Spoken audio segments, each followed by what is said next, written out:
Messieurs, mesdames, bonsoir et merci de suivre cette édition de 20h30. Une seule audience ce mardi à l'agenda officiel. Le président de la République, Issouf Mahamadou, s'est en effet entretenu ce matin avec le gouverneur de la BCEAO, Tchemoko Méliette Koni.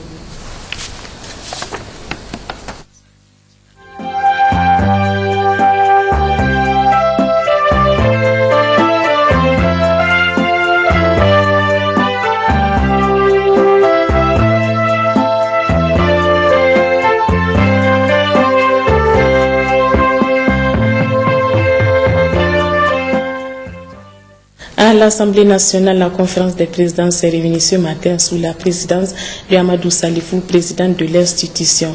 Il s'agit à travers cette conférence de procéder à l'examen et à la modification de l'ordre du jour et du calendrier des travaux de la première session ordinaire de l'année 2015.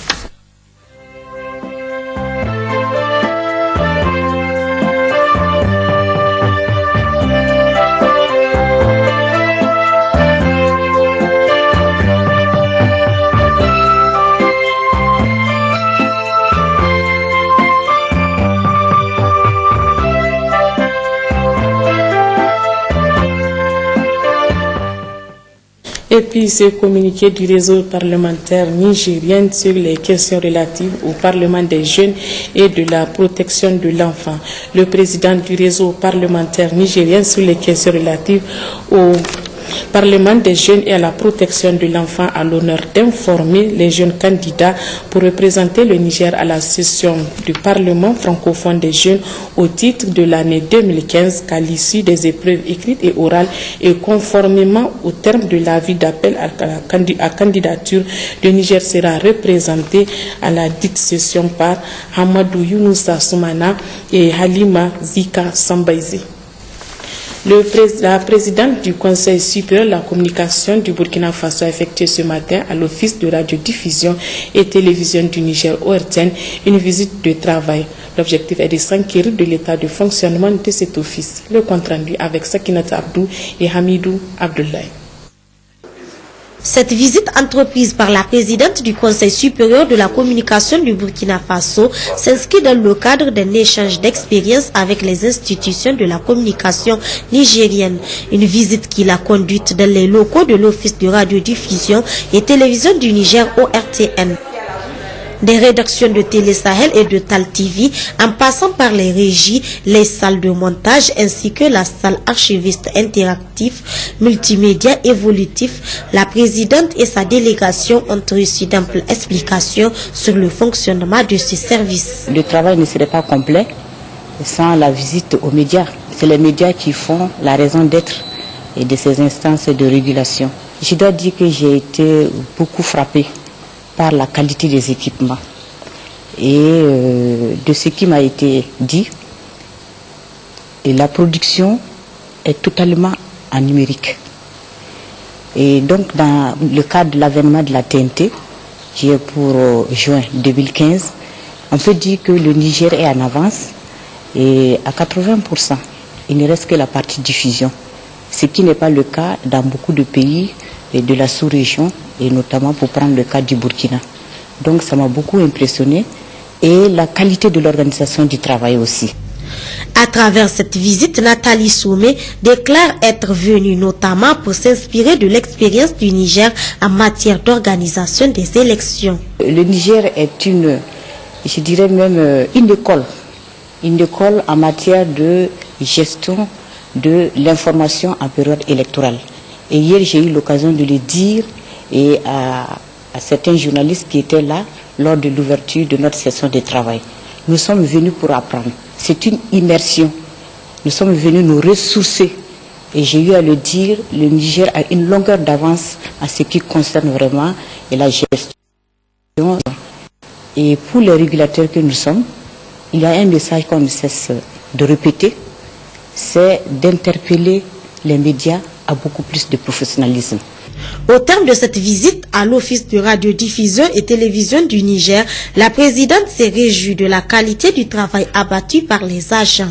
Pour immortaliser cette visite à l'ORTN, le directeur général Loïc Crespin a offert des cadeaux symboliques à cette délégation. Le Premier ministre chef du gouvernement Brigitte Raffini a reçu cet après-midi en audience Mme Nathalie Somé, présidente du Conseil supérieur de la communication du Burkina Faso. Nathalie Somé à sa sortie d'audience. Nous sommes là dans le cadre d'une visite de travail avec l'institution sœur du Niger et nous avons eu l'honneur d'être reçus par son Excellence Monsieur le Premier ministre et pour une visite de courtoisie. Et nous sommes venus lui faire le point de notre séjour et qui a porté naturellement sur la régulation de la communication. Et nous sommes venus aussi lui dire que nous sommes venus dans une démarche de reconnaissance parce qu'en décembre dernier, nous avons eu la grosse surprise, une surprise agréable de recevoir M. Abdourahmane Ousmane, le président du Conseil supérieur de la communication, qui est venu nous apporter tout le soutien du peuple nigérien, tout le soutien du Conseil supérieur de la communication et tout le soutien du réseau des instances africaines de régulation de la communication dont il est le président et aux premières heures de l'insurrection dans notre pays. Et nous avons apprécié cette démarche de solidarité. Il était de notre devoir pour notre première sortie, parce que ça fait 5 mois seulement que nous sommes installés et à peine installés, nous sommes rentrés dans cette période de turbulence et il était de notre devoir de venir en tout cas témoigner toute notre gratitude à M. Abdourahmane Ousmane. Ça c'est le premier volet de notre visite. Le deuxième volet, vous savez que le Niger est un exemple de réussite en matière de transition, de gestion de la transition.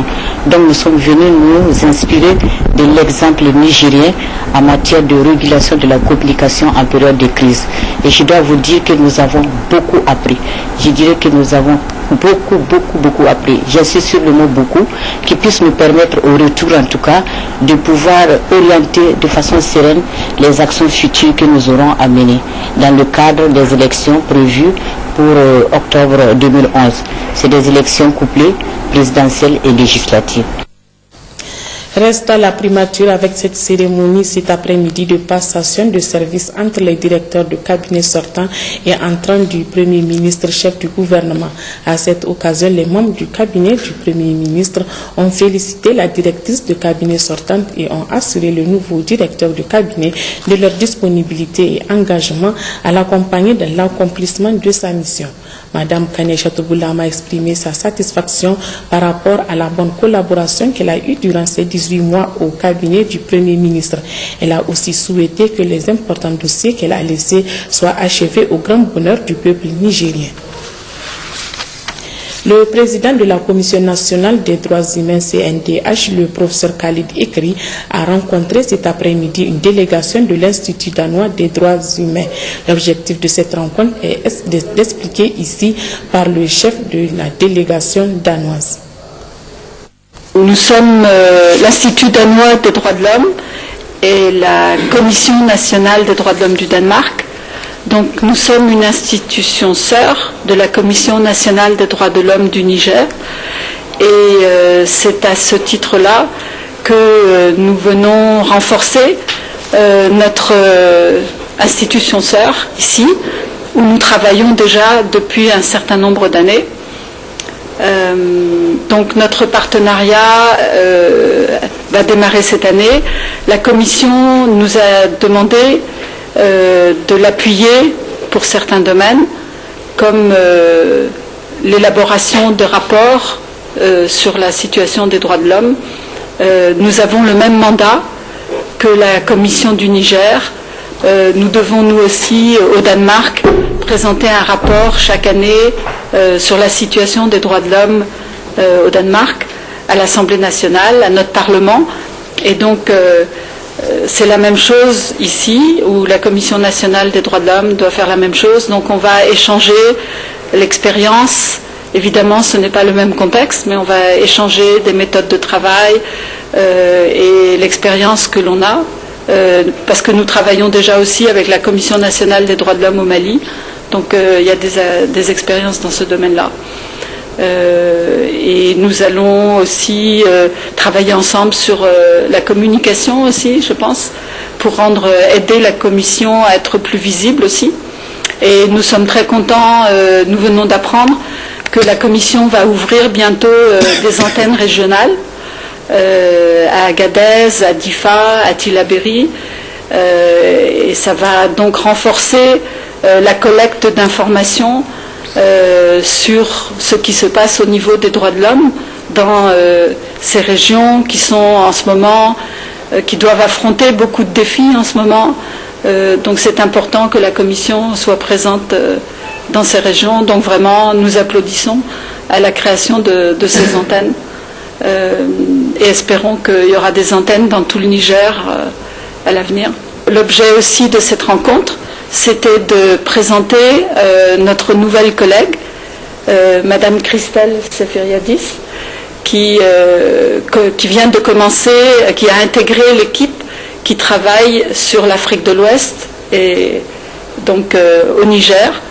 Et elle va être gestionnaire du programme à partir de Copenhague et viendra régulièrement en mission ici au Niger. Donc elle est ici pour connaître notre bureau local, notre représentant national, pour rencontrer nos partenaires. Ce matin de la Direction générale de la police nationale. Ce point de presse est relatif à l'état d'urgence proclamé dans la région de Difa, un état d'urgence dont les résultats probants redonnent de l'espoir à la population de Difa. Suivons Adi Litoro à ce sujet. Des mesures restrictives de liberté de mouvement des personnes, des véhicules et des motos ont été prises sur toute l'étendue de la région de Difa, dont le couvre-feu de 20h à 6h du matin pour tous les véhicules civils.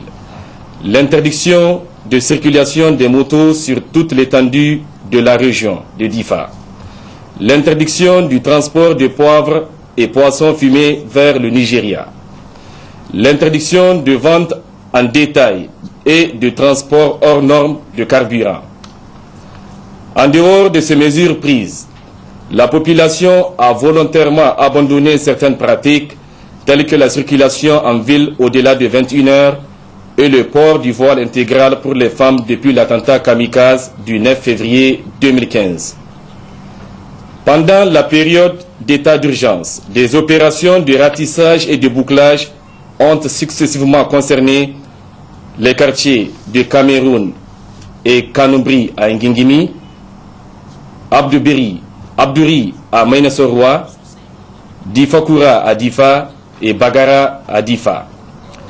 Cette opération, il faut le dire, a permis de mettre la main sur plus de 347 individus suspectés d'être proches de la secte Boko Haram. Parmi eux, 132 individus ont été déférés. Actuellement, 216 éléments de la secte Boko Haram sont en garde à vue dans les locaux de la cellule antiterroriste à Niamey. La mesure d'état d'urgence a permis aussi la réduction des risques d'attaque par les éléments de la secte Boko Haram du fait de l'interdiction totale de circulation des motos et véhicules de 20h à 6h du matin, la réduction des risques d'infiltration et d'introduction des armes par l'interdiction de circulation des véhicules et de transport du poisson fumé et du poivron. Ces mesures ainsi que les résultats qu'elles ont permis d'atteindre ont redonné de l'espoir à la population qui a commencé déjà à regagner ses foyers et s'adonne à ses occupations habituelles. Le bilan provisoire de la crise s'établit à la date du 8 mars 2015 ainsi qu'il suit. Côté AMI, 24 éléments des forces de défense et de sécurité ont été tués. 38 d'entre eux ont été blessés et un civil tué. Côté ennemi, 513 éléments de la secte Boko Haram ont été tués, dont 292 physiquement enterrés à Bosso et 13 à Karam.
des autorités nigériennes afin qu'elles puissent satisfaire les aspirations du peuple. Le gouverneur de la région, le député national Moussouba Moussa et le président du conseil régional Patebala ont exhorté nos ulémas à prier et prier encore et privilégier le dialogue partout et pour tout malentendu de quelque nature qu'il soit, comme nous l'enseigne le prophète Mohammed sallallahu alayhi wa sallam, paix et salut soit sur lui. Abdou Mamman a demandé à l'ensemble des imams des différentes mosquées de la région d'organiser des séances similaires à travers l'ensemble de la région afin que nos forces de défense et de sécurité engagées sur le champ d'honneur soient armées de courage et qu'ils sortent victorieux sur tous les combats et autres affrontements imposés à notre pays par la nébuleuse Boko Haram. Signature par le ministre de la fonction publique et de la réforme administrative de l'arrêté portant modalité d'application du 22 juillet 2014 portant statut du personnel auxiliaire de l'administration publique. La Fédération des syndicats des agents auxiliaires de l'administration publique a levé son mot d'ordre de grève et sitting lancé de 48 heures lancé ce matin. La Fédération appelle en conséquence tous les agents auxiliaires de l'administration à se rendre demain à leur poste de travail. Nous avons eu satisfaction, raison pour laquelle nous avons invité les médias pour qu'ils puissent venir s'inquiéter de notre problème. Nos problèmes, c'est que, voilà, c'est le papier là qu'on cherchait avec l'administration publique. C'est un papier portant l'application du statut particulier des agents auxiliaires de l'administration publique. Vous ne savez pas que depuis le 22 juillet 2014, que le gouvernement nous a octroyé un statut en particulier des agents auxiliaires de l'administration publique. Dieu merci, ils ont quand même mis un effort et surtout le ministre de la fonction publique qui est toujours à nos écoutes ainsi que son SG. Ils ont mis tout leur effort pour que ça aboutisse à compter d'aujourd'hui. Et le papier est là. Le décret portant l'application du statut particulier des agents auxiliaires de l'administration publique. Pour compter d'aujourd'hui, le décret doit être appliqué. Donc nous appelons à vive voix à nos camarades et militants de la FESINAP, la grande fédération des agents auxiliaires de l'administration publique, qui ne cessent de lutter pour leur intérêts matériels et moraux dans leur service. Donc, sur ça, nous levons notre mot d'ordre de grève.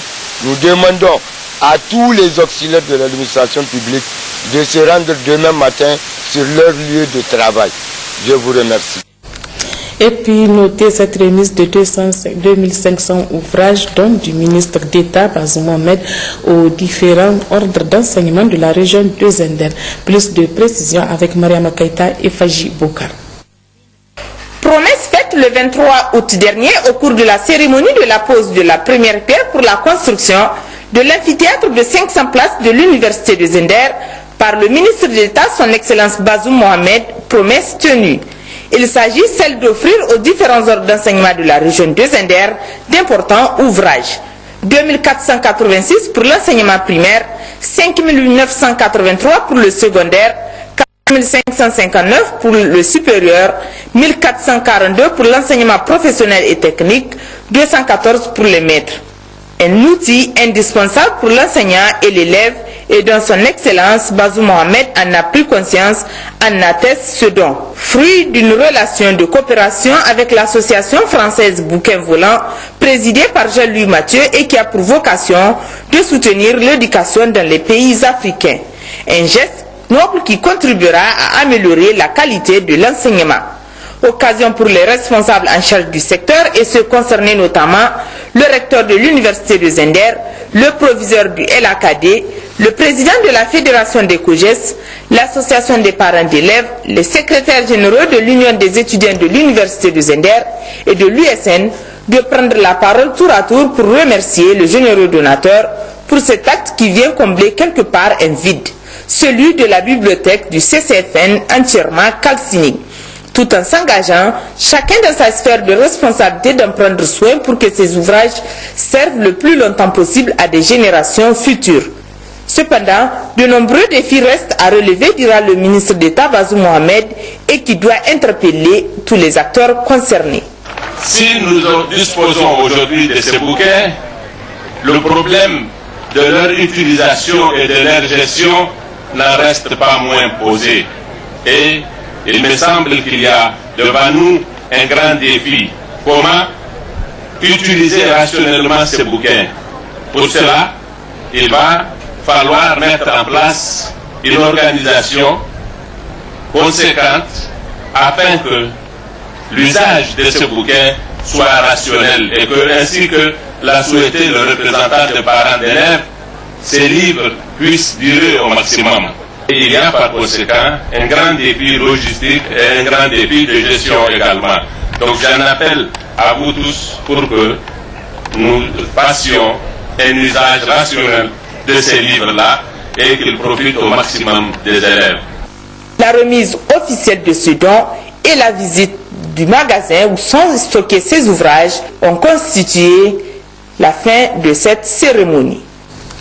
En mission de travail dans la région de Zender, le ministre de l'Hydraulique a effectué une série de visites et l'inauguration officielle des travaux de raccordement de Soraz avec la station de pompage de Gouza pour la production en eau potable dans la ville de Zender. Quelques précisions avec Garba Maman Kabiru et Lawali Babali. 1000 mètres cubes jour, c'est la quantité mise à la disposition de la population de Zender par la Soraz, portant ainsi la capacité de production d'Arungouza de quelques 3500 mètres cubes jour à plus de 5000 mètres cubes jour, un effort à mettre à l'actif des autorités de la 7e République et dont le directeur général adjoint de la Soraz, Ahmed Babale, ne manque pas ici de magnifier un satisfait total. Donc la Soraz, en faisant ce geste, a répondu favorablement à la requête du gouverneur de la région dans le cadre de la recherche de solutions idoines au problème de la pénurie d'eau dans la ville de Zender. La SIN devait en substance indiquer son responsable, Maman Rabiou, lors de cette cérémonie, à travers son management et tout son personnel, réaffirme sa volonté de soutenir les efforts du comité de gestion de la crise d'eau de la ville de Zender, présidé par Kalla Moutari, gouverneur de Zender, effort en somme appréciable qui vise à soulager la souffrance de la population de Zender en matière d'approvisionnement en eau potable avant de remettre un chèque de 10 millions de francs CFA au gouverneur de Zender comme contribution de la SEN au comité de gestion de la pénurie d'eau de la ville de Zender. Un geste hautement significatif et que le gouverneur de Zender a tenu à saluer avant de réitérer toute sa gratitude à la SEN dans son implication pleine et entière et en concouru à l'atténuation des difficultés auxquelles sont confrontés les habitants de Zender et exprimer également toute sa reconnaissance à la Soraz pour son geste hautement magnanime. Abondant dans le même sens, le ministre de l'Hydraulique et de l'Assainissement, en présidant la cérémonie de cette inauguration, s'est dit réjoui de cette marque d'intérêt de la Soraz à travers la recherche de solutions à cette situation de pénurie d'eau que connaît la ville de Zender. Le président de la République a pris l'engagement à travers le projet Nord-Ganaram d'un coût de 20 milliards de francs CFA de régler de façon durable la question de la pénurie d'eau de Zender. Mais en attendant l'aboutissement de ce projet, il a donné des directives très claires pour que la population de Zender ne souffre pas davantage concernant la question de la pénurie d'eau. Wassalke Boukari a saisi cette occasion pour se rendre sur les chantiers des travaux de forage sur le champ de captage de Ganaram dans le cadre du projet Ganaram pour la desserte en eau potable devant apporter une solution durable à l'épineuse question d'approvisionnement en eau potable de la ville de Zender. 23 forages, dont 5 de reconnaissance, 18 de production sont en train d'être réalisés. Des conduites sur l'axe Ganaram-Ville de Zender sont également en train d'être réalisées, avec d'ores et déjà 75% des tuyaux livrés, dont 30% des travaux de conduite de refoulement reliant la station de reprise Ganaram-Ville de Zender réalisés.